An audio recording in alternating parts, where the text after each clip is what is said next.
ಆತ್ಮೀಯ ವಿದ್ಯಾರ್ಥಿಗಳೇ, ಮತ್ತೊಮ್ಮೆ ನಿಮಗೆ ಕನ್ನಡದ ವ್ಯಾಕರಣದ ತರಗತಿಗೆ ಸ್ವಾಗತವನ್ನು ಕೋರ್ತಾ ಇದ್ದೇನೆ. ಇಂದಿನ ವ್ಯಾಕರಣಾಂಶವನ್ನು ಮುಂದುವರಿಸೋಣ ಅಥವಾ ಪ್ರಾರಂಭ ಮಾಡೋಣ. ನಾವೀಗಾಗಲೇ ಪ್ರಾರಂಭ ಮಾಡಿರುವ ವ್ಯಾಕರಣಾಂಶ ಯಾವುದು ಅನ್ನೋದು ನಿಮಗೀಗಾಗಲೇ ಕಾಣ್ತಾ ಇದೆ. ವಿಭಕ್ತಿ ಪ್ರತ್ಯಯಗಳು ಅಂಥೇಳಿ. ಈ ಹಿಂದಿನ ತರಗತಿಯಲ್ಲಿ ನಾವು ವಿಭಕ್ತಿ ಪ್ರತ್ಯಯಗಳ ಈ ಒಂದು ಪಟ್ಟಿಯನ್ನು ನೋಡಿದ್ವಿ. ವಿಭಕ್ತಿ ಪ್ರತ್ಯಯಗಳು ಎಷ್ಟಿದ್ದಾವೆ, ಹಾಗೆಯೇ ಅದರ ಕಾರಕಾರ್ಥಗಳ ಹೆಸರುಗಳೇನು, ಹಾಗೂ ಅವುಗಳ ಪ್ರತ್ಯಯಗಳು ಏನು, ಆಮೇಲೆ ಆ ಪ್ರತ್ಯಯಗಳನ್ನು ಸೇರಿ ನಾಮಪದಗಳು ರಚನೆ ಆಗಿರೋದ್ರ ಬಗ್ಗೆ, ಹೇಗೆ ರಚನೆ ಆಗ್ತವೆ ಅನ್ನೋದ್ರ ಬಗ್ಗೆ ನಾವು ನೋಡಿದ್ವಿ ಮಕ್ಕಳೇ. ಈ ದಿನದ ತರಗತಿಯಲ್ಲಿ ನಾವು ಅತಿ ಮುಖ್ಯವಾಗಿ ಅಥವಾ ಬಹಳ ಮುಖ್ಯವಾಗಿರುವಂತಹದ್ದೇನು ಅಂತ ಹೇಳಿದ್ರೆ, ಪ್ರತಿಯೊಂದು ವಿಭಕ್ತಿಯ ಕಾರಕಾರ್ಥಗಳ ಬಗ್ಗೆ ತಿಳಿಯುವ ಪ್ರಯತ್ನ ಮಾಡೋಣ ಮಕ್ಕಳೇ. ನೆನ್ಪಿಟ್ಕೊಳ್ಳಿ, ಯಾವುದರ ಬಗ್ಗೆ? ಕಾರಕಾರ್ಥಗಳು ಬಗ್ಗೆ. ಇದನ್ನ ಪರೀಕ್ಷೆಗೆ ತುಂಬಾ ಹೆಚ್ಚಾಗಿ ಕೇಳ್ತಾರೆ. ಹಾಗಾಗಿ ಪ್ರತಿಯೊಂದು ವಿಭಕ್ತಿಗೆ ಇರುವ ಆ ಕಾರಕಾರ್ಥಗಳ ಪದಗಳ ಅರ್ಥ ಏನು? ಈಗಾಗಲೇ ವಿಭಕ್ತಿ ಪ್ರತ್ಯಯ ಅಂದ್ರೇನು ನಿಮಗೆ ಮನವರಿಕೆ ಆಗಿದೆ. ನಾಮ ಪ್ರಕೃತಿಗಳ ಮುಂದೆ ಸೇರಿ ಬೇರೆ ಬೇರೆ ಅರ್ಥವನ್ನ ಕೊಡುವಂತಹ ಪ್ರತ್ಯಯಗಳಿಗೆ ವಿಭಕ್ತಿ ಪ್ರತ್ಯಯಗಳು ಅಂತೇಳಿ ಕರೆದಿದ್ದಾರೆ, ಗೊತ್ತಿದೆ. ನೀವೀಗ ಇಲ್ಲಿ ನೋಡುವ ಹಾಗೆ ಪ್ರತಿಯೊಂದು ವಿಭಕ್ತಿಗೂ ಒಂದೊಂದು ಕಾರಕಾರ್ಥದ ಪದವಿದೆ ಮಕ್ಕಳೇ. ಈಗ ನೋಡಿ, ಪ್ರಥಮ ಕರ್ತಾರ್ಥ, ದ್ವಿತೀಯ ಕರ್ಮಾರ್ಥ, ತೃತೀಯ ಕರಣಾರ್ಥ, ಚತುರ್ಥಿ ಸಂಪ್ರದಾನ, ಪಂಚಮಿ ಅಪಾದಾನ, ಷಷ್ಠಿ ಸಂಬಂಧ, ಸಪ್ತಮಿ ಅಧಿಕರಣ, ಸಂಬೋಧನ ಅಭಿಮುಖೀಕರಣ. ಪ್ರತಿಯೊಂದಕ್ಕೂ ಒಂದೊಂದು ಕಾರಕಾರ್ಥವನ್ನ ಬಳಸಿದ್ದಾರೆ ಮಕ್ಕಳೇ. ಈ ಕಾರಕಾರ್ಥ ಒಂದೊಂದು ನಾಮ ಪ್ರಕೃತಿಯ ಮುಂದೆ ಒಂದೊಂದು ಅರ್ಥವನ್ನ ಕೊಡ್ತಾ ಹೋಗುತ್ತೆ. ಅಂದ್ರೆ ಪ್ರತಿಯೊಂದು ಕಾರಕಾರ್ಥಕ್ಕೂ ಅದರದ್ದೇ ಆಗಿರುವಂತಹ ಅರ್ಥ ಇದೆ ಮಕ್ಕಳೇ. ಹಾಗಾಗಿ ಇವತ್ತಿನ ತರಗತಿಯಲ್ಲಿ ನಾವು ಆ ಪ್ರತಿಯೊಂದು ಕಾರಕಾರ್ಥಗಳ ಅರ್ಥ ಏನು ಎನ್ನುವುದನ್ನ ಉದಾಹರಣೆಗಳ ಜೊತೆಗೆ ನಾವು ನೋಡ್ತಾ ಹೋಗೋಣ ಮಕ್ಕಳೇ. ಈಗ ನೇರವಾಗಿ ಮೊದಲನೆಯ ವಿಭಕ್ತಿ ಮತ್ತೆ ಅದರ ಕಾರಕಾರ್ಥಕ್ಕೆ ನಾವು ಬರೋಣ. ನೋಡಿ ಏನಿದೆ, ಪ್ರಥಮ ವಿಭಕ್ತಿ ಪ್ರತ್ಯಯದ ಕಾರಕಾರ್ಥ ಕರ್ತೃ ಪ್ರಧಾನವಾಗಿರ್ತಕ್ಕಂಥದ್ದು ಕರ್ತಾರ್ಥ ಅನ್ನೋದಿದೆ. ಏನಿದೆ? ಕರ್ತಾರ್ಥ. ಈ ಕರ್ತಾರ್ಥ ಅನ್ನೋದ್ರಲ್ಲಿ ಕರ್ತೃ ಅನ್ನುವ ಪದವಿದೆ ಮಕ್ಕಳೇ. ಏನಿದೆ? ಕರ್ತೃ. ಏನು ಕರ್ತೃ ಅಂದ್ರೆ? ನಮಗೀಗಾಗಲೇ ಗೊತ್ತಿದೆ. ಕರ್ತೃ ಅಂದ್ರೆ ಒಂದು ಕೆಲಸವನ್ನ ಮಾಡುವವರು ಯಾರು ಅಥವಾ ಕ್ರಿಯೆಯನ್ನ ಮಾಡುವವರು ಯಾರು ಎನ್ನುವುದನ್ನ ತಿಳಿಸುವ ಪದವೇ ಏನಾಗಿದೆ ಅಂತ ಹೇಳಿದ್ರೆ ಕರ್ತೃ ಪದವಾಗಿದೆ. ಸರಳವಾಗಿ ಹೇಳಬೇಕು ಅಂತ ಹೇಳಿದ್ರೆ, ನಿಮಗೆ ಒಂದು ಕೆಲಸ ಯಾರಿಂದ ನಡೀತಾ ಇದೆ ಅನ್ನುವುದನ್ನ ಹೇಳುವ ಪದವೇ ಕರ್ತೃಪದ. ಅಂತಹ ಅರ್ಥವನ್ನ ಸೂಚಿಸುವ ಕಾರಕಾರ್ಥ ಕರ್ತಾರ್ಥ. ಒಂದು ವಾಕ್ಯದಲ್ಲಿ ಕೆಲಸ ಯಾರಿಂದ ನಡೆಯುತ್ತದೆ ಎನ್ನುವುದನ್ನ ಕರ್ತಾರ್ಥ ಅನ್ನುವಂತಹ ಕಾರಕಾರ್ಥದ ಪದ ನಮಗೆ ಸೂಚಿಸ್ತತಿ ಮಕ್ಕಳೇ. ಈ ಕರ್ತಾರ್ಥ ಕಾರಕಾರ್ಥದ ಪ್ರತ್ಯಯ ಏನಾಗಿದೆ? ಉ. ಪ್ರಥಮ ವಿಭಕ್ತಿಯ ಉ. ನೋಡಿ, ಈಗ ಅದಕ್ಕೆ ಉದಾಹರಣೆಯನ್ನ ನಾವು ಇಲ್ಲಿ ನೋಡ್ತಾ ಹೋಗೋಣ. ಒಂದು ಉದಾಹರಣೆಯ ವಾಕ್ಯವನ್ನ ಬರೀತೀನಿ ಮಕ್ಕಳೇ. ನೋಡಿ, ಶಿಲ್ಪಿಗಳು, ಗಮನಿಸ್ತದಿರಿ, ಶಿಲ್ಪಿಗಳು ಗುಡಿಯನ್ನು ಕಟ್ಟಿದರು. ನೀವು ಸ್ವಲ್ಪ ಆಸಕ್ತಿಯನ್ನ ಕೊಟ್ಟರೆ ಬಹಳ ಸುಲಭವಾಗಿ ಕಾರಕಾರ್ಥಗಳ ವಿಷಯ ನಮಗೆ ಅರ್ಥವಾಗಿ ಬಿಡುತ್ತೆ. ಒಂದು ವಾಕ್ಯವನ್ನ ಬರದೆ ಮಕ್ಕಳೇ, ನಾನು ಬಹಳ ಸರಳವಾಗಿರುವಂತಹ ಒಂದು ವಾಕ್ಯ. ಏನದು? ಶಿಲ್ಪಿಗಳು ಗುಡಿಯನ್ನ ಕಟ್ಟಿದರು. ನಮಗೆ ಕ್ರಿಯಾಪದದಿಂದ ಕೆಲಸ ಏನ್ ನಡೀತಾ ಇದೆ, ಯಾವಾಗ ನಡೀತಾ ಇದೆ ಅದೆಲ್ಲದೂ ಕೂಡ ಗೊತ್ತಾಗ್ತಾ ಹೋಗ್ತತಿ. ಈಗ ನೋಡಿ, ಗುಡಿಯನ್ನ ಕಟ್ಟಿದರು ಅನ್ನೋದು ಕ್ರಿಯಾಪದ ಅಲ್ವಾ, ಕೆಲಸವನ್ನ ಸೂಚಿಸ್ತಕ್ಕಂಥದ್ದು. ಈಗ ನಾನು ನಿಮಗೆ ಸರಳವಾಗಿ ಪ್ರಶ್ನೆ ಹಾಕ್ತೀನಿ, ನೀವು ಅಷ್ಟೇ ಸರಳವಾಗಿ ನಿಮ್ಮಿಂದ ಉತ್ತರ ಸಿಕ್ಬಿಡುತ್ತೆ. ಗುಡಿಯನ್ನ ಕಟ್ಟಿದವರು ಯಾರು? ಈ ಪ್ರಶ್ನೆ ಕೇಳಿದಾಗ ನಿಮ್ಮಿಂದ ನನಗೆ ಸಿಗುವ ಉತ್ತರ ಏನು ಹೇಳಿ? ಶಿಲ್ಪಿಗಳು ಅನ್ನುವಂತಹ ಉತ್ತರ ಸಿಗುತ್ತೆ. ಹೌದಲ್ವಾ? ಗುಡಿಯನ್ನ ಕಟ್ಟಿದ್ದು ಯಾರು? ಶಿಲ್ಪಿಗಳು. ಗುಡಿಯನ್ನ ಕಟ್ಟುವ ಕೆಲಸ ನಡೆದದ್ದು ಯಾರಿಂದ? ಶಿಲ್ಪಿಗಳಿಂದ.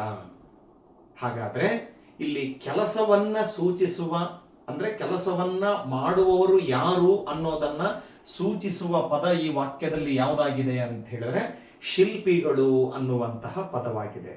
ಹಾಗಾಗಿ ಈ ಶಿಲ್ಪಿಗಳು ಅನ್ನುವಂತಹ ಪದ ಈ ವಾಕ್ಯದಲ್ಲಿ ಕರ್ತೃರ್ಥ ಕಾರಕಾರ್ಥವನ್ನ ತಿಳಿಸುವ ಪದವಾಗಿದೆ. ಅರ್ಥ ಮಾಡ್ಕೊಳಕತ್ತೀರಿ?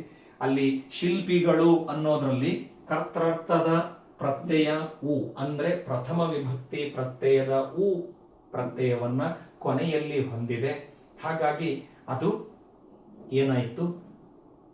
ಕರ್ತೃರ್ಥ ಕಾರಕಾರ್ಥಕ್ಕೆ ಉದಾಹರಣೆಯ ಪದವಾಯಿತು. ಮಕ್ಕಳೇ, ಅರ್ಥ ಮಾಡ್ಕೊಳಕತ್ತೀರಿ? ಇದೇ ತರದಲ್ಲಿ ಅನೇಕ ಉದಾಹರಣೆಗಳನ್ನ ಕೊಡಬಹುದು ನಾವು, ಅನೇಕ ತರದ ಉದಾಹರಣೆಗಳು. ಇನ್ನೊಂದು ಹೇಳ್ತೀನಿ ನೋಡಿ. ರೈತನು ಮರವನ್ನು ಕಡಿದನು. ರೈತನು ಮರವನ್ನು ಕಡಿದನು. ಈಗ ಪ್ರಶ್ನೆ ಹಾಕ್ತೀನಿ, ಮರವನ್ನ ಕಡಿದದ್ದು ಯಾರು? ಪ್ರಶ್ನೆ ಹಾಕಿದಾಗ ನಿಮಗೆ ರೈತನು ಅನ್ನುವ ಪದ ಏನು ಮೊದಲಿಗೆ ಸಿಗುತ್ತೆ ಅದು ಕರ್ತೃಪದ, ಅಂದ್ರೆ ಕ್ರಿಯೆ ಯಾರಿಂದ ನಡೀತಾ ಇದೆ ಅನ್ನೋದನ್ನ ಸೂಚಿಸುವ ಪದ, ತಿಳಿಸುವ ಪದ. ಹಾಗಾಗಿ ರೈತನು ಅನ್ನುವ ಪದ ಆ ವಾಕ್ಯದಲ್ಲಿ ನಮಗೆ ಕರ್ತೃರ್ಥವನ್ನ ಸೂಚಿಸುತ್ತದೆ. ಅರ್ಥ ಮಾಡಿಕೊಳ್ಳಕತ್ತೀರಿ? ಪ್ರಥಮ ವಿಭಕ್ತಿಯ ಕರ್ತೃರ್ಥ ಅಂತ ಹೇಳಿದ್ರೆ ಕೆಲಸ ಯಾರಿಂದ ನಡೀತಾ ಇದೆ, ಯಾರಿಂದ ಸಾಕ್ತಾ ಇದೆ, ಯಾರಿಂದ ಜರುಗ್ತಾ ಇದೆ ಅನ್ನೋದನ್ನ ಹೇಳುವ ಕಾರಕಾರ್ಥವೇ ಪ್ರಥಮ ವಿಭಕ್ತಿಯ ಕರ್ತೃರ್ಥ. ಹಾಗಾಗಿ ಕರ್ತೃರ್ಥ ಕಾರಕಾಂಶದ ಪ್ರತ್ಯಯ ಯಾವುದಾಗಿದೆ ಅಂದ್ರೆ ಉ. ಗೊತ್ತಾಯ್ತಲ್ಲ ನಿಮಗೆ? ಇದು ಮೊದಲನೇ ವಿಭಕ್ತಿಯ ಕಾರಕಾರ್ಥ ಮಕ್ಕಳೇ. ಈಗ ಎರಡನೆಯ ವಿಭಕ್ತಿಗೆ ಹೋಗೋಣ. ಯಾವುದಿದೆ? ದ್ವಿತೀಯ ವಿಭಕ್ತಿ ಪ್ರತ್ಯಯ. ಇದರದ್ದೇನಿದೆ? ಕರ್ಮಾರ್ಥ. ಕಾರಕಾರ್ಥದ ಪದದ ಹೆಸರೇನು? ಕರ್ಮಾರ್ಥ ಅಂತ ಇದೆ. ಕರ್ಮಾರ್ಥ ಅಂದ್ರೆ ಅದರೊಳಗಡೆಗೆ ಕರ್ಮ ಅನ್ನುವ ಪದವಿದೆ. ಏನಿದೆ? ಕರ್ಮ. ಏನು ಕರ್ಮ ಅಂದ್ರೆ ಬಹಳ ಸರಳವಾಗಿ ಕೆಲಸ. ಕರ್ಮ ಅಂದ್ರೆ ಏನು? ಕೆಲಸ. ಕೆಲಸ ಅಂದ್ರೆ ಯಾವ ಬಗೆಯ ಕೆಲಸ ಆಗುತ್ತೆ ಅನ್ನುವಂಥದ್ದು. ನಾನು ಕರ್ಮಾರ್ಥವನ್ನು ನಿಮಗೆ ಸರಳವಾಗಿ ಹೇಳಬೇಕಪ್ಪ ಅಂತ ಹೇಳಿದ್ರೆ, ಕರ್ತೃವಿನಿಂದ ಮಾಡಿದ ಕೆಲಸವನ್ನ ಸೂಚಿಸುವ ಪದವೇ ಕರ್ಮ. ಕರ್ಮಪದ ಅಥವಾ ಕರ್ಮಾರ್ಥವನ್ನ ಸೂಚಿಸ್ತಕ್ಕಂತಹ ಕಾರಕಾಂಶ. ಅರ್ಥ ಮಾಡಿಕೊಡ್ತೀರಿ? ಕೆಲಸ ಯಾರಿಂದ ನಡೀತಾ ಇದೆ? ಕರ್ತೃಪದದಿಂದ ಕೆಲಸ ನಡೀತತಿ. ಅಷ್ಟೇ ಸುಲಭ. ಕರ್ತೃವಿನಿಂದ ನಡೆದ ಅಥವಾ ಕರ್ತೃವಿನಿಂದ ಮಾಡಿದ ಕೆಲಸವನ್ನ ಸೂಚಿಸುವ ಪದವೇ, ಕಾರಕಾಂಶವೇ ಯಾವುದಾಗಿದೆ ಅಂತ ಹೇಳಿದ್ರೆ ಕರ್ಮಾರ್ಥವಾಗಿದೆ. ಈಗ ಆಗಲೇ ಹೇಳಿದ ಉದಾಹರಣೆಯನ್ನೇ ನಾನು ಇದಕ್ಕೆ ಬಳಸಿಕೊಳ್ತೀನಿ. ಎಲ್ಲರೂ ಕೂಡ ಗಮನ ಕೊಟ್ಟು ನೋಡಿ. ಏನದು? ಆಗಲೇ ಹೇಳಿದ್ನಲ್ಲ, ಅದನ್ನೇ ಬಳಸ್ತೀನಿ ನಾನು. ರೈತನು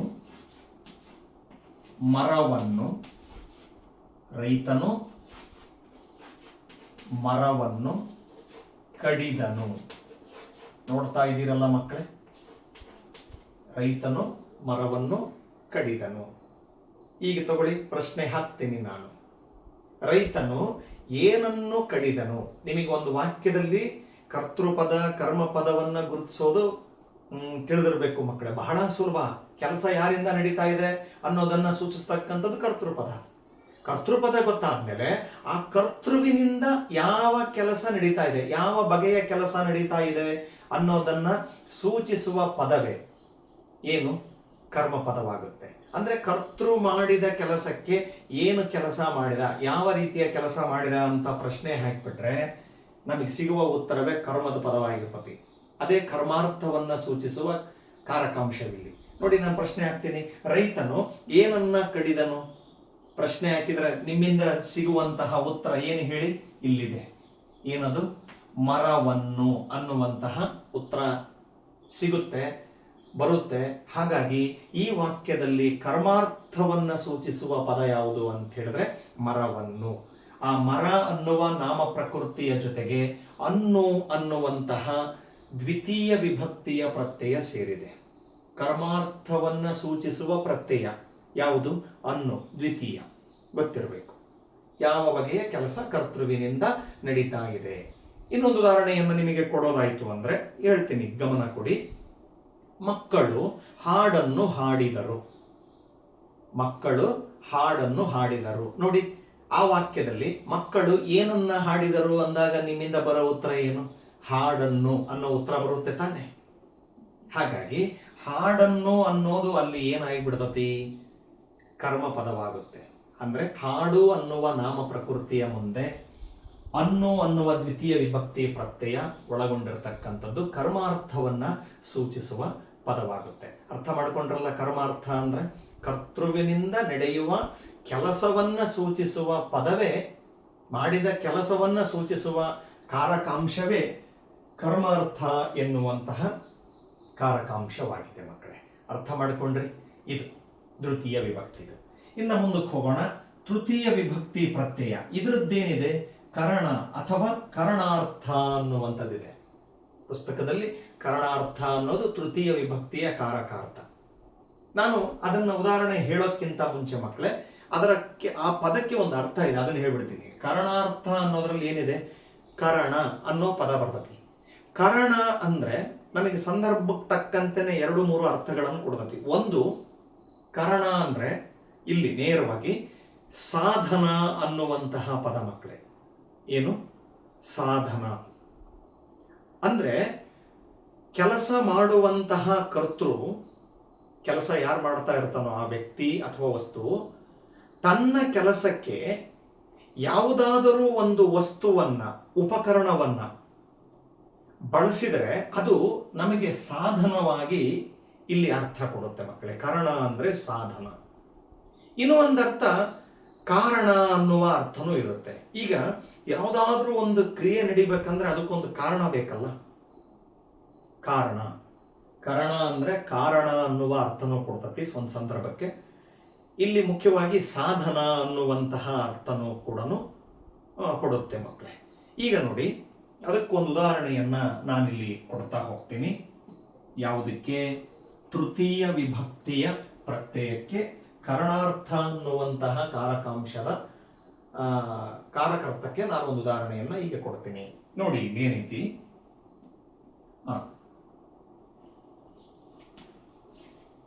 ಗಾಳಿಯ ಬಲದಿಂದ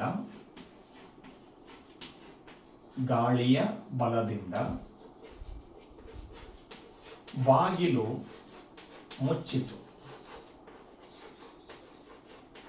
ನೋಡ್ತಾ ಇದ್ದೀರಲ್ಲ ಮಕ್ಕಳೇ, ಏನ್ ಬರದೆ? ತೃತೀಯ ವಿಭಕ್ತಿ ಪ್ರತ್ಯಯಕ್ಕೆ ಕರಣಾರ್ಥಕ್ಕೆ ಅರ್ಥ ಕೊಡೋದಕ್ಕೆ. ಆಮೇಲೆ ಕರಣಾರ್ಥದ್ದು ಅಂದ್ರೆ ತೃತೀಯ ವಿಭಕ್ತಿಯ ಪ್ರತ್ಯಯ ಏನಿದೆ? ಇಂದ, ಆ ಪದ ಬಂದಿರುತ್ತೆ. ಇಲ್ಲಿ ನೋಡಿ ಏನಿದೆ? ಗಾಳಿಯ ಬಲದಿಂದ. ನೋಡ್ತಾ ಇದ್ದೀರಲ್ಲ, ಗಾಳಿಯ ಬಲದಿಂದ ಬಾಗಿಲು ಮುಚ್ಚಿತು. ಇದು ಕರಣ ಅಂದ್ರೆ ಕಾರಣ ಅಂತ ನಾನು ಒಂದು ಅಂಶವನ್ನು ಏನು ಹೇಳಿದ್ನಲ್ಲ ಅದಕ್ಕೆ ಅರ್ಥ ಕೊಡುತ್ತೆ ಮಕ್ಕಳೇ. ಈಗ ಬಾಗಿಲು ಏನೋ ಮುಚ್ಚಿತು, ಮುಚ್ಚೋದಕ್ಕೆ ಕಾರಣ ಏನು? ಜೋರಾಗಿ ಬೀಸಿದಂತಹ ಗಾಳಿಯ ಒಂದು ಬಲ, ಅದರ ಒಂದು ತೀವ್ರತೆ, ಗಾಳಿಯ ತೀವ್ರತೆಯಿಂದ, ಗಾಳಿಯ ಬಲದಿಂದ ಏನು ಮುಚ್ಚಿಕೊಳ್ಳುತ್ತು? ಬಾಗಿಲು ಮುಚ್ಚಿತು. ಅರ್ಥ ಮಾಡಿಕೊಳ್ಳಕತ್ತೀರಲ್ಲ? ಈಗ ಇನ್ನೂ ಒಂದು ಉದಾಹರಣೆಯನ್ನ ಕೊಡ್ತೀನಿ. ಕಾರಣ ಒಂದಾದ್ರೆ ಸಾಧನಕ್ಕೆ ಇನ್ನೊಂದು ಉದಾಹರಣೆಯನ್ನ ಕೊಡ್ತೀನಿ ನಾನು. ಸಾಧನಕ್ಕೆ ಈಗ ನಾನು ಕರಣ ಅನ್ನೋ ಪದಕ್ಕೆ ಸಾಧನ ಅನ್ನುವ ಅರ್ಥನೂ ಬರ್ತತಿ ಅಂತ ಹೇಳಿದ್ನಲ್ಲ, ಅದಕ್ಕೂ ಒಂದು ಅರ್ಥ ಕೊಡ್ತೀನಿ ಮಕ್ಕಳೇ. ಈಗ ರಾಜನು ಕತ್ತಿಯಿಂದ ಇರಿದನು. ಈ ವಾಕ್ಯವನ್ನು ನೀವು ಗಮನಿಸಿ, ಕೇಳಿಸ್ಕೊಳ್ಳಿ ಸರಿಯಾಗಿ. ರಾಜನು ಕತ್ತಿಯಿಂದ ಇರಿದನು. ನೋಡಿ, ರಾಜನು ಯಾವುದರಿಂದ ಇರಿದನು? ಕತ್ತಿಯಿಂದ ಇರಿದನು. ಅಂದ್ರೆ ಅಲ್ಲಿ ರಾಜ ಇರಿಯುವುದಕ್ಕೆ ಬಳಸಿದ್ದಂತಹ ಸಾಧನ ಯಾವುದಾಯಿತು? ಕತ್ತಿ. ಅರ್ಥ ಮಾಡ್ಕೊಳಕತ್ತಿದ್ದೀರಲ್ಲ? ಕರಣಾರ್ಥ ಅಂದ್ರೆ ಸಾಧನ ಅಥವಾ ಕಾರಣ ಅನ್ನುವಂತಹ ಅರ್ಥವನ್ನ ಕೊಡ್ತಾ ಹೋಗುತ್ತೆ. ಅದನ್ನ ತಿಳಿಸುವಂತಹ ಕಾರಕಾರ್ಥ ತೃತೀಯದ ಕರಣಾರ್ಥ ಅನ್ನುವಂತಹ ಅರ್ಥವನ್ನ ಇಲ್ಲಿ ನಾವು ತಿಳ್ಕೊಳ್ಳುವಂಥದ್ದು. ಅರ್ಥ ಮಾಡ್ಕೊಂಡ್ರಲ್ಲ ಎಲ್ಲರೂ ಕೂಡ? ಸರಿ ಮಕ್ಕಳೇ, ಹಾಗಾದ್ರೆ 4ನೇ ವಿಭಕ್ತಿಗೆ ಹೋಗೋಣ. ಅದು ಯಾವುದು ಅಂತ ಹೇಳಿದ್ರೆ ಚತುರ್ಥಿ. ಚತುರ್ಥಿಯ ಕಾರಕಾರ್ಥದ ಪದವೇನಿದೆ ಅಂತ ಹೇಳಿದ್ರೆ ಸಂಪ್ರದಾನ. ಏನಿದೆ? ಸಂಪ್ರದಾನ. ಸಂಪ್ರದಾನ ಕಾರಕಾರ್ಥದ ಪ್ರತ್ಯಯಗಳು ಗೆ, ಇಗೆ, ಕೆ, ಅಕ್ಕೆ ಅನ್ನುವಂತಹ ಪದಗಳು ಬರೋದನ್ನ ನೀವಿಲ್ಲಿ ಗಮನಿಸಿದಿರಿ. ಅದಕ್ಕೂ ಮುಂಚೆ ನಾನು ಈ ಸಂಪ್ರದಾನ ಅನ್ನುವ ಕಾರಕಾರ್ಥದ ಅರ್ಥ ಏನು ಹೇಳುತ್ತೆ ಅನ್ನೋದನ್ನು ಹೇಳ್ತೀನಿ. ಗಮನ ಕೊಡಿ ಮಕ್ಕಳೇ. ಒಂದು ಕ್ರಿಯೆ ಯಾರು, ಯಾರಿಗಾಗಿ, ಅಥವಾ ಏನನ್ನಾದರೂ ಒಂದು ವಸ್ತುವನ್ನ ಯಾರಿಗಾಗಿ ನಾವು ಕೊಡುತ್ತೇವೆ, ಯಾರಿಗೆ ಕೊಡುವುದಕ್ಕಾಗಿ, ಹೀಗೆ ಮೊದಲಾದ ಅರ್ಥಗಳನ್ನ ನಮಗೆ ಸಂಪ್ರದಾನದ ಕಾರಕಾರ್ಥ ತಿಳಿಸುತ್ತೆ ಮಕ್ಕಳೇ. ಯಾರಿಗೆ, ಯಾರಿಗಾಗಿ, ಯಾರಿಗೆ ಕೊಡುವುದಕ್ಕಾಗಿ, ಈ ರೀತಿಯ ಅರ್ಥಗಳನ್ನ ಕೊಡುವಂತಹ ಒಂದು ಕಾರಕಾರ್ಥ ಯಾವುದು ಅಂದ್ರೆ ಚತುರ್ಥಿಯ ಸಂಪ್ರದಾನ ಅನ್ನುವಂತಹ ಕಾರಕಾರ್ಥ ಕೊಡುತ್ತೆ ಮಕ್ಕಳೇ. ಈಗ ನಾನಿಲ್ಲಿ ಅದಕ್ಕೆ ಸಂಬಂಧಪಟ್ಟಂತಹ ಉದಾಹರಣೆಯ ವಾಕ್ಯ ಬರೆದು ತಿಳಿಸ್ತೀನಿ. ಗಮನ ಕೊಡಿ ಮಕ್ಕಳೇ. ನೋಡಿ ಇಲ್ಲಿ ಏನಿದೆ, ದೊಡ್ಡಪ್ಪ, ಏನ್ ಬರೀತಾ ಇದ್ದೀನಿ, ದೊಡ್ಡಪ್ಪ ಮಕ್ಕಳಿಗೆ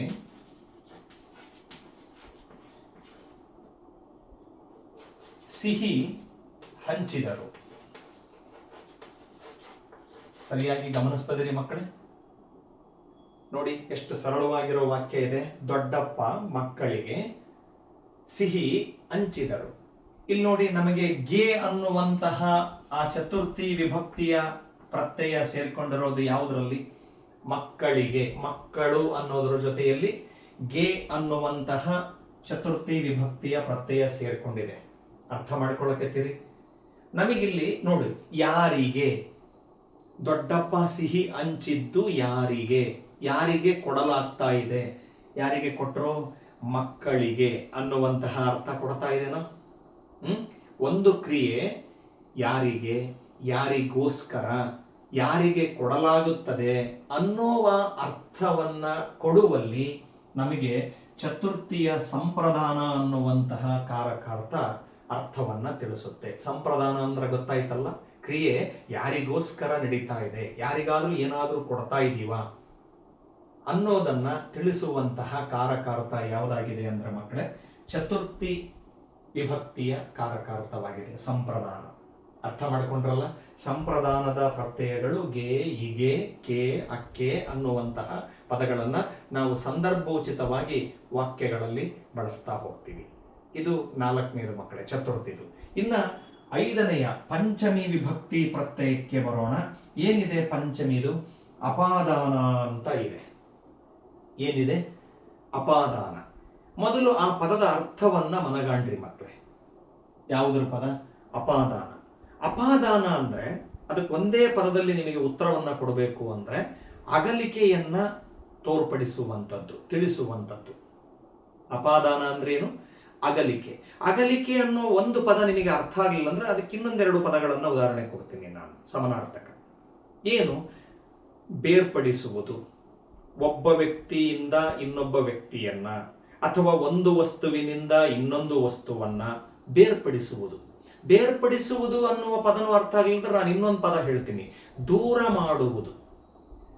ಒಂದು ವಸ್ತುವಿನಿಂದ ಅಥವಾ ಒಬ್ಬ ವ್ಯಕ್ತಿಯಿಂದ ಇನ್ನೊಬ್ಬ ವ್ಯಕ್ತಿಯನ್ನ ದೂರ ಮಾಡುವುದು. ಈ ಅಪಾದಾನ ಅನ್ನುವಂಥದ್ದು ಅಗಲಿಕೆಯನ್ನ ತೋರ್ಪಡಿಸುವಂತಹ ಕಾರಕಾರ್ಥವಾಗಿದೆ ಮಕ್ಕಳೇ, ಪಂಚಮಿ ವಿಭಕ್ತಿಯ ಪ್ರತ್ಯಯ. ಅದಕ್ಕೆ ಸಂಬಂಧಪಟ್ಟಂತಹ ಪ್ರತ್ಯಯ ಏನಾಗಿದೆ ಅಂತ ಹೇಳಿದ್ರೆ ದೆಸೆಯಿಂದ. ಈಗ ಅದಕ್ಕೂ ಕೂಡ ಉದಾಹರಣೆಯನ್ನ ನಾವು ನೋಡ್ತಾ ಹೋಗೋಣ. ನೋಡಿ ಮಕ್ಕಳೇ, ಎಲ್ಲರೂ ಕೂಡ ಮಾವಿನ ಹಣ್ಣು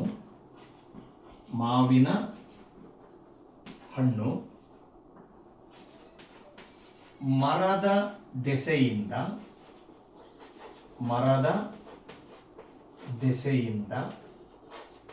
ಬಿದ್ದಿತು ಅಥವಾ ಉದುರಿತು ಅನ್ನೋದು ಕೂಡ ನಾವು ಬರಿಬಹುದು, ತಪ್ಪಿಲ್ಲ. ವಾಕ್ಯವನ್ನ ಗಮನಿಸಿ. ಮಾವಿನ ಹಣ್ಣು ಮರದ ದೆಸೆಯಿಂದ ಬಿದ್ದಿತು. ಇಲ್ಲಿ ಪಂಚಮಿ ವಿಭಕ್ತಿಯ ಪ್ರತ್ಯಯ ಅಡಿಗಿರೋದು ಎಲ್ಲಿ ಅಂತ ಹೇಳಿದ್ರೆ ಮರದ ದೆಸೆಯಿಂದ. ನೋಡ್ತದಿರಲ್ಲ ಎಲ್ಲರೂ ಕೂಡ, ನಾಮ ಪ್ರಕೃತಿ ಅಥವಾ ನಾಮಪದದ ಜೊತೆಯಲ್ಲೇ ಸೇರ್ಕೊಂಡ್ಬಿಟ್ಟಿರ್ತತಿ ದೆಸೆಯಿಂದ ಅನ್ನುವಂತಹ ಪಂಚಮಿ ವಿಭಕ್ತಿ ಪ್ರತ್ಯಯ. ಈಗ ನೀವಿಲ್ಲೇ ನೋಡ್ರಿ, ನಾನೇನು ಹೇಳಿದೆ, ಅಪಾದಾನ ಅಂದ್ರೆ ಅಗಲಿಕೆಯನ್ನ ಹೇಳುವಂಥದ್ದು. ಮಾವಿನ ಹಣ್ಣು ಮರದ ದೆಸೆಯಿಂದ ಬಿದ್ದಿತು ಅಥವಾ ಉದುರಿತು, ಕಳಚಿತು, ಏನಾದರೂ ಅಂದ್ಕೊಳ್ಳಿ ಕ್ರಿಯಾಪದ ಕೊನೆಗೆ. ಹಣ್ಣು, ಮಾವಿನ ಹಣ್ಣು ಮರದಲ್ಲಿ ಇರುವವರೆಗೂ ಕೂಡ ಅದಕ್ಕೆ ಅಗಲಿಕೆ ಅನ್ನೋದು ಇರಲಿಲ್ಲ, ಮರದ ಜೊತೆಯಲ್ಲೇ ಇತ್ತು, ಮರಕ್ಕೆ ಹೊಂದ್ಕೊಂಡಿತ್ತು. ಯಾವಾಗ ಅದು ಕಳಚಿ ಬೀಳುತ್ತೋ, ಹಣ್ಣಾದ್ಮೇಲೆ ಕಳಚಿ ಉದುರಿ ಬಿತ್ತೋ, ಅದು ಮರದಿಂದ ದೂರವಾಯಿತು ತಾನೆ, ಮರದಿಂದ ಅದು ಬೇರ್ಪಡ್ತು ತಾನೆ, ಮರದಿಂದ ಅದು ಅಗಲಿಕೆಯನ್ನ ಹೊಂದಿತು ತಾನೆ. ಈ ಅಗಲಿಕೆಯನ್ನ ತೋರ್ಪಡಿಸುವಂತಹ ಕಾರಕಾರ್ಥವೇ ಪಂಚಮಿ ವಿಭಕ್ತಿಯ ಅಪಾದಾನ. ಅರ್ಥ ಮಾಡಿಕೊಳ್ಳಕತ್ತೀರಿ ನೋಡಿ, ಮಾವಿನ ಹಣ್ಣು ಮರದ ದೆಸೆಯಿಂದ ಬಿದ್ದಿತು ಅಂದ್ರೆ ಮಾವಿನ ಹಣ್ಣು ಮರದಿಂದ ದೂರ ಆಯಿತು, ಮಾವಿನ ಹಣ್ಣು ಮಾವಿನ ಮರದಿಂದ ಬೇರ್ಪಡ್ತು. ಅಪಾದಾನ ಅಂದ್ರೆ ಬೇರ್ಪಡಿಸುವಿಕೆ, ಅಗಲಿಕೆಯನ್ನ ಹೇಳುವಂಥದ್ದು ಮಕ್ಕಳೇ. ಅರ್ಥವಾಯಿತು. ಇದಕ್ಕೆ ಬೇಕಾದ್ರೆ ಇನ್ನೂ ಒಂದು ಉದಾಹರಣೆ ಹೇಳ್ತೀನಿ, ಅದೇ ಮರದ ಉದಾಹರಣೆಯನ್ನು ತಗೊಂಡೇ ಹೇಳ್ತೀನಿ. ಹಕ್ಕಿಯು ಮರದ ದೆಸೆಯಿಂದ ಹಾರಿತು. ನೋಡಿ, ಹಕ್ಕಿಯು ಪಕ್ಷಿ, ಮರದಲ್ಲಿ ಕೂತಿರುವಂತಹ ಪಕ್ಷಿ, ಅದು ತನ್ನಷ್ಟಕ್ಕೆ ತಾನು ಹಾರಿ ಹೋಗೋ ಸಂದರ್ಭ ಎದ್ದೋಯ್ತು. ಹಕ್ಕಿಯು ಮರದ ದೆಸೆಯಿಂದ ಹಾರಿತು. ಹಾರಿತು ಅನ್ನೋದು ಕ್ರಿಯಾಪದ ತಾನೆ. ನೋಡಿ, ಅದು ಮರದ ಮೇಲೆ ಕುಳಿತಿರುವವರೆಗೂ ಮರಕ್ಕೂ ಅದಕ್ಕೂ ಸಂಬಂಧ ಇತ್ತು, ಅಗಲಿಕೆ ಇರಲಿಲ್ಲ, ಮರದ ಜೊತೆಗೆ ಇತ್ತು. ಯಾವಾಗ ಮರವನ್ನ ಬಿಟ್ಟು ಹಾರಿತೋ, ಮರದಿಂದ ಹಕ್ಕಿ ದೂರವಾದಂತೆ, ಅಗಲಿಕೆ, ಬೇರ್ಪಡುವಂತಹ ಸಂದರ್ಭ ಮಕ್ಕಳೇ. ಅರ್ಥ ಮಾಡಿಕೊಳ್ಳಕತ್ತಿದ್ದೀರಿ? ಅದನ್ನೇ ನಾನು ಬಾಯಿ ಮಾತಲ್ಲಿ ಹೇಳಿದ್ದು, ಹಕ್ಕಿಯು ಮರದ ದೆಸೆಯಿಂದ ಹಾರಿತು, ಹೋಯಿತು ಹೇಳಬಹುದು. ಹಾಗಾಗಿ ದೆಸೆಯಿಂದ ಅನ್ನುವಂಥದ್ದು ಪಂಚಮಿ ವಿಭಕ್ತಿಯ ಪ್ರತ್ಯಯ. ಹಾಗಾಗಿ ಅದರ ಕಾರಕಾರ್ಥ ಏನಾಗಿದೆ ಅಂತ ಹೇಳಿದ್ರೆ ಅಪಾದಾನ ಆಗಿದೆ. ಅಪಾದಾನ ಅಗಲಿಕೆಯನ್ನ ತೋರ್ಪಡಿಸುವಂತಹ ಕಾರಕಾರ್ಥ ಮಕ್ಕಳೇ, ಪಂಚಮಿ ವಿಭಕ್ತಿ. ಅರ್ಥ ಆಯ್ತು ಅಂತ ನನ್ನ ಭಾವನೆ. ಈಗ ಮತ್ತೆ ಮುಂದಿನ ವಿಭಕ್ತಿಗೆ ಹೋಗೋಣ. ಷಷ್ಠಿ ವಿಭಕ್ತಿ ಪ್ರತ್ಯಯ. ಷಷ್ಠಿ ವಿಭಕ್ತಿಯ ಕಾರಕಾರ್ಥವೇನಿದೆ? ಸಂಬಂಧ. ಸಂಬಂಧ ಕಾರಕಾರ್ಥದ ಪ್ರತ್ಯಯ ಆ. ನಿಮಗೆ ಇದಕ್ಕೆ ನಾನು ಹೆಚ್ಚಿಗೆ ಹೇಳೋದೇ ಬೇಕಾಗಿಲ್ಲ ಮಕ್ಕಳೇ, ಹೆಸರ ಹೇಳ್ತತಿ ಸಂಬಂಧ. ಒಂದಕ್ಕೊಂದು ಇರುವ ಸಂಬಂಧ, ವ್ಯಕ್ತಿ ವ್ಯಕ್ತಿಗಿರುವ, ವಸ್ತು ವಸ್ತುವಿಗಿರುವ, ಅಥವಾ ವ್ಯಕ್ತಿ ವಸ್ತುಗಿರುವ, ವಸ್ತು ವ್ಯಕ್ತಿಗಿರುವ ಸಂಬಂಧವನ್ನ ಸೂಚಿಸುವ ಕಾರಕಾರ್ಥವೇ ಷಷ್ಠಿ ವಿಭಕ್ತಿಯ ಸಂಬಂಧ ಮಕ್ಕಳೇ. ಈಗ ನೋಡಿ, ಅದಕ್ಕೊಂದು ಉದಾಹರಣೆಯನ್ನ ನಾನಿಲ್ಲಿ ನಿಮಗೆ ತೋರಿಸುವ ಪ್ರಯತ್ನವನ್ನು ಮಾಡ್ತಾ ಇದ್ದೀನಿ. ರಾಮನು, ರಾಮಾಯಣದಲ್ಲಿ ಬರುವಂತಹ ಪ್ರಮುಖ ಪಾತ್ರ, ನಾಯಕ ರಾಮ, ಅದನ್ನೇ ಉದಾಹರಣೆ ಕೊಡ್ತೀನಿ. ರಾಮನು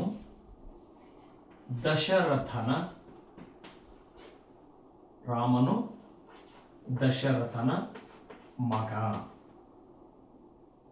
ಗಮನಿಸ್ತಿದ್ರಿ ಏನ್ ಬರದೆ? ಅತಿ ಸರಳವಾದ ವಾಕ್ಯ. ರಾಮನು ದಶರಥನ ಮಗ ಅಂದಾಗ ನಮಗೆ ಆ ವಿಭಕ್ತಿ ಪ್ರತ್ಯಯ, ಷಷ್ಠಿ ವಿಭಕ್ತಿಯ ಆ, ದಶರಥ ಅನ್ನುವುದರ ಮುಂದೆ ಆ ಅನ್ನುವ ಪ್ರತ್ಯಯ ಸೇರ್ಕೊಂಡು ದಶರಥನ ಪದರಚನೆ ಆಗಿದೆ. ಷಷ್ಠಿ ವಿಭಕ್ತಿ ಪ್ರತ್ಯಯ. ನೋಡಿ, ನಮಗೆ ಅಲ್ಲಿ ಏನ್ ಕೊಡುತ್ತೆ? ರಾಮ ಯಾರ ಮಗ? ದಶರಥನ ಮಗ. ಅಂದ್ರೆ ದಶರಥನಿಗೂ ರಾಮನಿಗೂ ತಂದೆ ಮತ್ತೆ ಮಗನ ಒಂದು ಸಂಬಂಧ ಇದೆ. ಸಂಬಂಧ ಯಾವುದು? ಷಷ್ಠಿ ವಿಭಕ್ತಿ ಪ್ರತ್ಯಯ. ಅರ್ಥ ಮಾಡಿಕೊಳ್ಳಕತ್ತಿದ್ರಿ?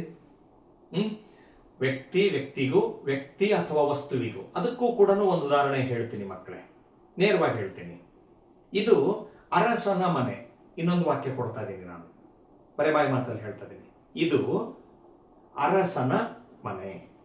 ನೋಡಿ, ಇದು ಅರಸನ ಮನೆ ಅಂತಂದಾಗ ಆ ಮನೆಗೂ ಅರಸನಿಗೂ ಸಂಬಂಧ ಇದೆ ಅನ್ನೋದು. ರಾಜನ ಮನೆ ಆಗಿದ್ರಿಂದ ಅದು ಅರಮನೆ, ಇದು ಅರಸನ ಮನೆ. ರಾಜನ ಅರಮನೆ, ರಾಜನಿಗೂ ಅರಮನೆಗೂ ಸಂಬಂಧ ಇದೆ ಅನ್ನುವಂಥದ್ದು ಹೇಳುವಂಥದ್ದು. ಅರ್ಥ ಮಾಡಿಕೊಳ್ಳಕತ್ತಿರಲ್ಲ?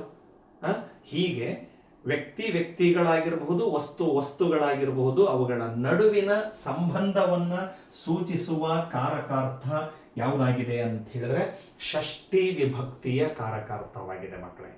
ನಾವು ಇಲ್ಲಿವರೆಗೆ ಬರೀ ಹಿಂಗೆ ನೋಡ್ತಿರ್ತೀವಿ ಅಷ್ಟೇ. ಷಷ್ಠಿ ಅಂದ್ರೆ ಆ, ಪಂಚಮಿ ಅಂದ್ರೆ ದೆಸೆಯಿಂದ, ಮಧ್ಯಕ್ಕೆ ಇವು ಏನ್ ಸಾರ್ ಕಾರಕಾರ್ಥಗಳು ಬಂದವು ಒಂದು ಗೊತ್ತಾಗೋಲ್ದಲ್ಲ ಅನ್ನುವಂತಹ ವಿದ್ಯಾರ್ಥಿಗಳಿಗೆ, ಗೊತ್ತಿಲ್ಲದೆ ಇರೋರಿಗೆ ಈಗ ಇವುಗಳ ಬಗ್ಗೆ ಪರಿಚಿತ ಆಗ್ತಾ ಇದೆ ಅನ್ನೋದು ನನ್ನ ಒಂದು ಭಾವನೆ ಮಕ್ಕಳೇ. ಮುಂದಕ್ಕೆ ಹೋಗೋಣ.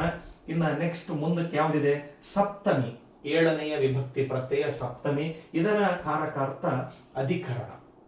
ಏನಿದೆ? ಅಧಿಕರಣ ಅಂತ ಇದೆ. ಅಧಿಕರಣ ಕಾರಕಾರ್ಥದ ಪ್ರತ್ಯಯ ಅಲ್ಲಿ.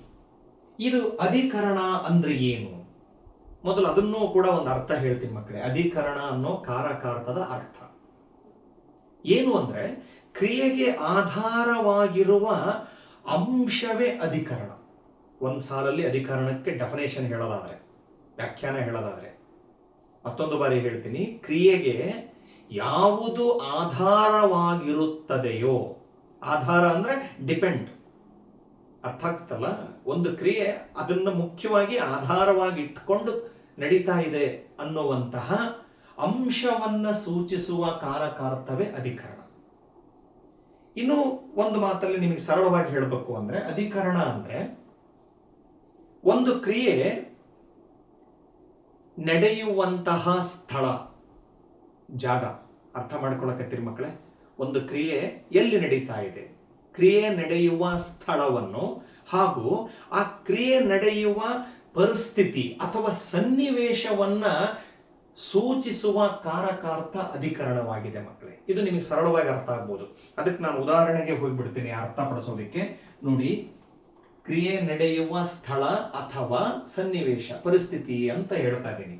ಈಗ ನೋಡಿ ಏನು ಅದು ಅನ್ನೋದನ್ನ, ಮಕ್ಕಳು, ಏನ್ ಪದ ಬರೀತದೆ ಗಮನ ಇರಲಿ. ಮಕ್ಕಳು ತರಗತಿಯಲ್ಲಿ ಓದಿದರು. ಗಮನಿಸ್ತದಿರಿ ಎಲ್ಲರೂ ಕೂಡ? ಏನ್ ಬರ್ದೆ ಮಕ್ಕಳೇ? ಮಕ್ಕಳು ತರಗತಿಯಲ್ಲಿ ಓದಿದರು. ಇಲ್ಲಿ ಅಲ್ಲಿ ಸಪ್ತಮಿ ವಿಭಕ್ತಿಯ ಪ್ರತ್ಯಯ ಅಡಗಿರೋದು, ಬಂದಿರೋದು, ಕಾಣ್ತಿರೋದು ಎಲ್ಲಿ? ತರಗತಿಯಲ್ಲಿ ತಾನೆ. ನಾನು ಈಗ ಹೇಳ್ತಿದ್ದೀನಿ, ಅರ್ಥ ಮಾಡ್ಕೊಳ್ಳಿ. ಅಧಿಕರಣ, ಅಧಿಕರಣ ಅಂದ್ರೆ ಸಪ್ತಮಿ ವಿಭಕ್ತಿಯ ಕಾರಕಾರ್ಥ. ಕ್ರಿಯೆ ಎಲ್ಲಿ ನಡೀತಾ ಇದೆ? ಮಕ್ಕಳು ಓದುವ ಕೆಲಸ ಎಲ್ಲಿ ನಡೀತಾ ಇದೆ? ತರಗತಿಯಲ್ಲಿ ತಾನೇ ನಡೀತಾ ಇರೋದು. ಅರ್ಥ ಮಾಡ್ಕೊಳಕತ್ತಿದ್ದೀರಿ? ಕ್ರಿಯೆ ನಡೆಯುವ ಸ್ಥಳವನ್ನ ಸೂಚಿಸುವ ಕಾರಕಾರ್ಥ ಅಧಿಕರಣ.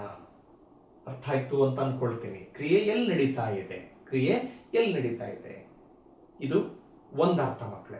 ಇನ್ನೊಂದು ಅರ್ಥವನ್ನು ಕೂಡ ಹೇಳಿದ್ನಲ್ಲ ನಾನು ನಿಮಗೆ. ಕ್ರಿಯೆ ನಡೆಯುವ ಪರಿಸ್ಥಿತಿಯನ್ನ, ಸನ್ನಿವೇಶವನ್ನು ಕೂಡ ಈ ಅಧಿಕರಣ ನಮಗೆ ಹೇಳ್ತತಿ ಕೆಲವು ಬಾರಿ. ಅದಕ್ಕೊಂದು ಉದಾಹರಣೆಯನ್ನ ಹೇಳ್ತೀನಿ ನಾನು.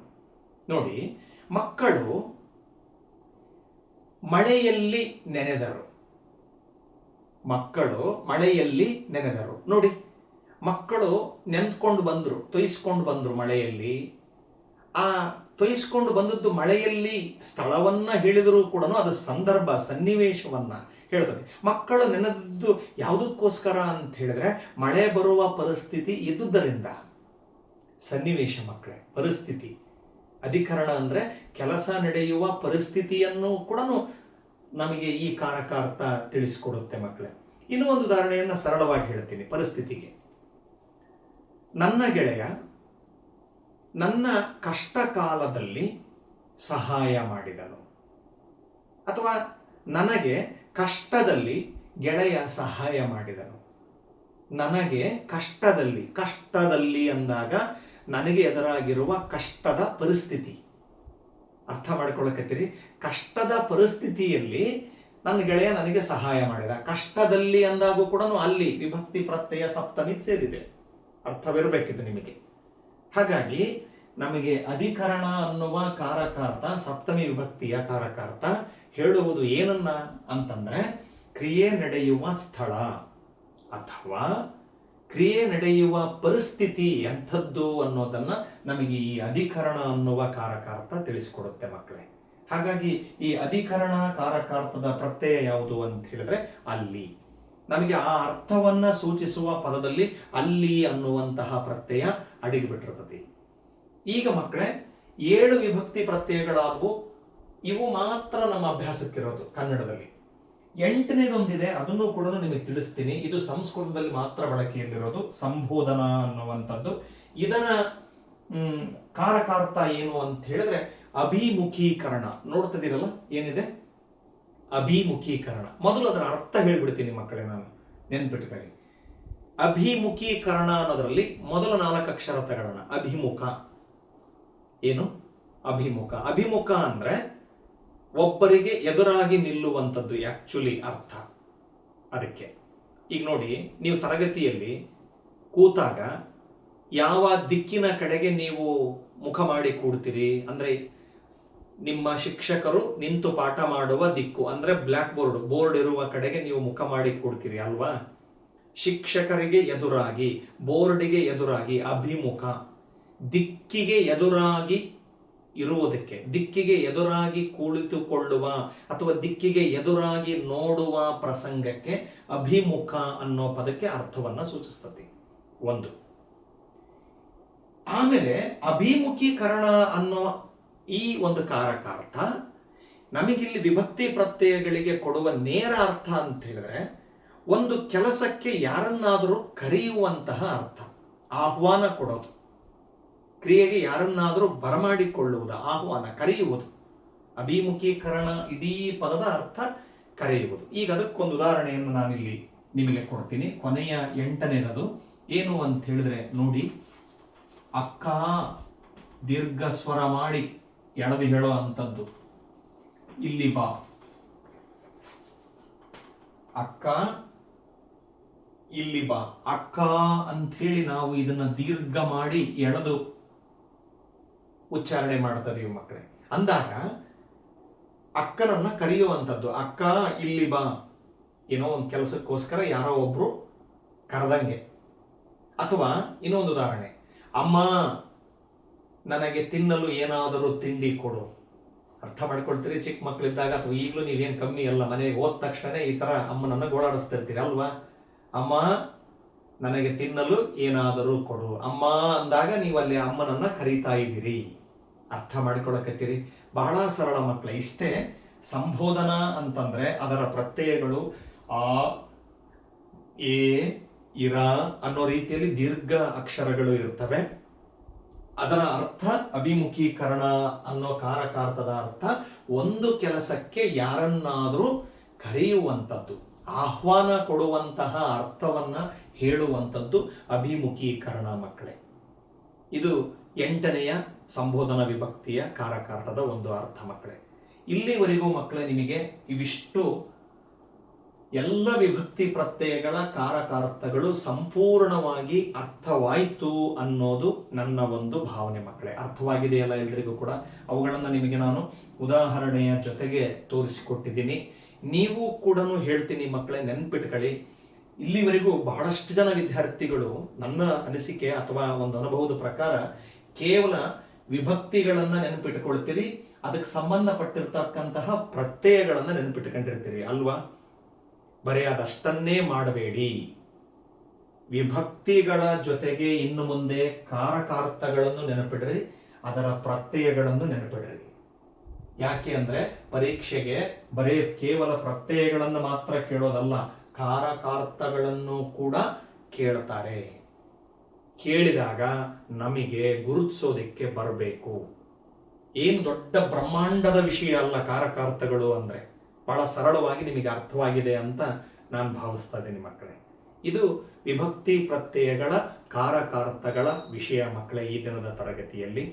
ಆಮೇಲೆ ಅದರ ಜೊತೆಗೆ ನಾನು ಇಲ್ಲಿವರೆಗೂ ನಿಮಗೆ ತಿಳಿಸಿಕೊಟ್ಟಿರ್ತಕ್ಕಂಥದ್ದು ಹೊಸಗನ್ನಡದ ವಿಭಕ್ತಿ ಪ್ರತ್ಯಯಗಳು ಮಕ್ಕಳೇ. ಅರ್ಥ ಆಗ್ತದಲ್ಲ? ಹೊಸಗನ್ನಡದ ವಿಭಕ್ತಿ ಪ್ರತ್ಯಯಗಳು. ಇದರ ನಂತರ ಹಳೆಗನ್ನಡದ ವಿಭಕ್ತಿ ಪ್ರತ್ಯಯಗಳ ಪರಿಚಯ ಇದೆ.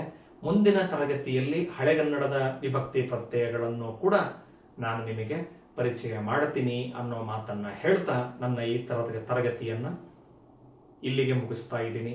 ಯಾರೆಲ್ಲ ನನ್ನ ಈ GMV ಕನ್ನಡ ಚಾನಲ್ ಅನ್ನ ನೋಡ್ತಾ ಇದ್ದೀರಿ, ದಯಮಾಡಿ ಸಬ್ಸ್ಕ್ರೈಬ್ ಮಾಡಿ ನೋಡಿ ಅನ್ನುವ ಮಾತನ್ನ ಹೇಳ್ತಾ ಇದ್ದೀನಿ. ಇಷ್ಟವಾದಲ್ಲಿ ಲೈಕ್ ಮಾಡಿ, ನಿಮ್ಮ ಅಭಿಪ್ರಾಯಗಳನ್ನು ಕಮೆಂಟ್ಸ್ಗಳ ಮೂಲಕ ತಿಳಿಸಿ ಅನ್ನೋ ಮಾತನ್ನ ಹೇಳ್ತಾ, ಮುಖ್ಯವಾದ ಕೊನೆಯ ಕಳಕಳಿಯ ಮಾತು, ಇದನ್ನು ಓದುವ ವಿದ್ಯಾರ್ಥಿಗಳಿಗೆ ತಾವೆಲ್ಲರೂ ಶೇರ್ ಮಾಡಿ. ಎನ್ನುವ ಮಾತಿನೊಂದಿಗೆ ಹಳೆಗನ್ನಡದ ವಿಭಕ್ತಿ ಪ್ರತ್ಯಯಗಳೊಂದಿಗೆ ನಿಮ್ಮನ್ನು ಭೇಟಿ ಮಾಡ್ತೀನಿ. ಅಲ್ಲಿವರೆಗೂ ಎಲ್ರಿಗೂ ಧನ್ಯವಾದಗಳು.